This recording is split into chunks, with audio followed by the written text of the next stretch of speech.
What's up, guys? Welcome to lesson 3-2 rational numbers. Let's do it. First of all, before I start this, what is a rational number? A rational number is simply any real number, any number that we're familiar with, that can be expressed as a ratio or a fraction. And that's all we're working with right now. So let's look at 49. It says write 49 as a fraction. Well, first of all, 49 is a rational number. And that means we can write it as a fraction. But how do we write an integer as a fraction? Well, remember, any number divided by 1 is just itself. So 49 can be written as a fraction by putting 49 over 1. That is how you do it. Therefore, it's rational. Next, write 0.9 as a fraction. An easy thing to do in this case is just say, well, this is actually 9/10. 0.9 is 9/10. Anything that you have in, let's say if we had 0.3, the equivalent would be 3/10.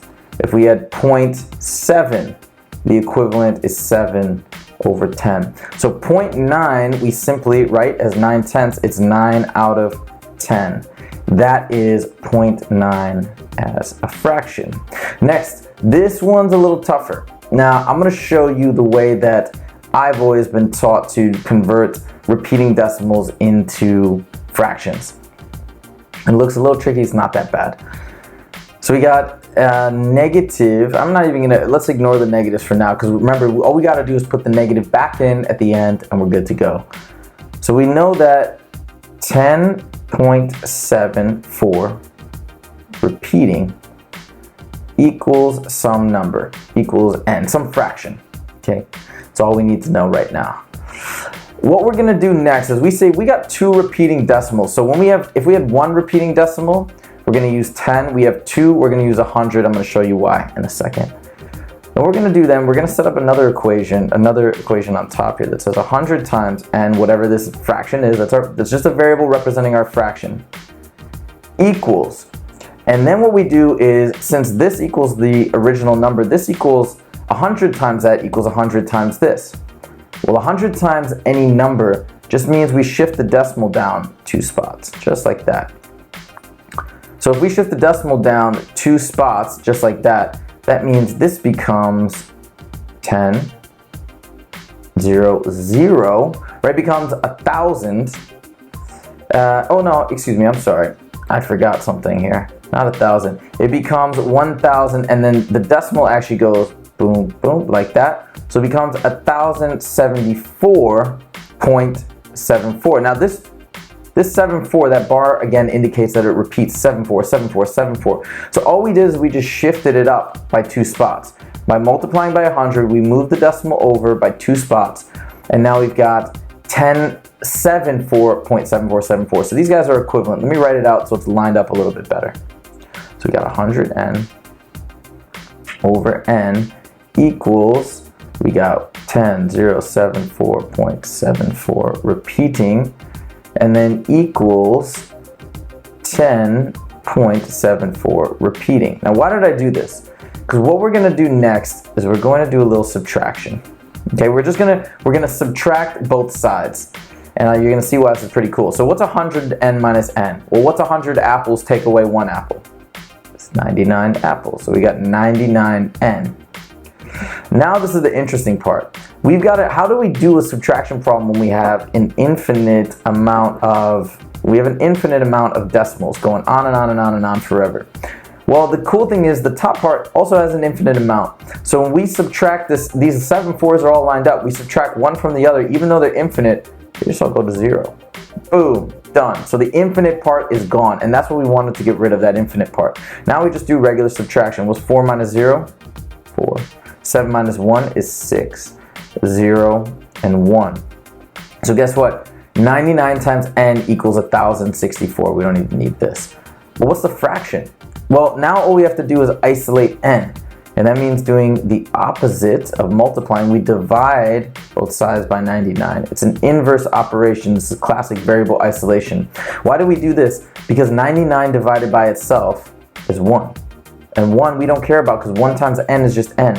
But this is the golden part. This part over here now shows us that that's our fraction, right? We got 1064 over 99. Just throw on the negative sign, we can't forget that. So we got negative 1064 over 99. And try it. Plug it into your calculator, do the division, 1064 divided by 99, and you will get 10.7474 repeating forever. And that's how you do that problem. But this, by the way, is a very difficult problem initially. I mean, if you look at it, you might be perplexed.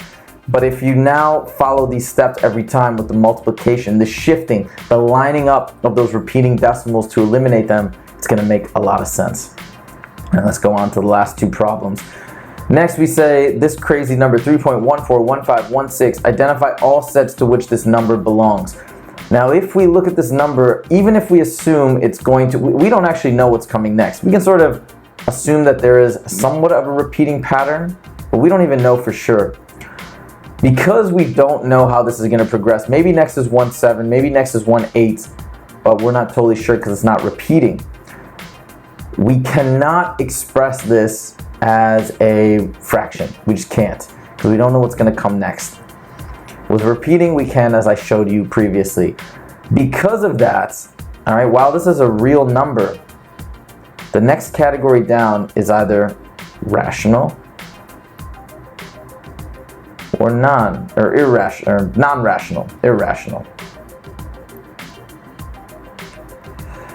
This is not a rational number. So these are the two sets that it applies to. Real kind of is the broad umbrella. You don't even have to worry about non-real numbers at this point.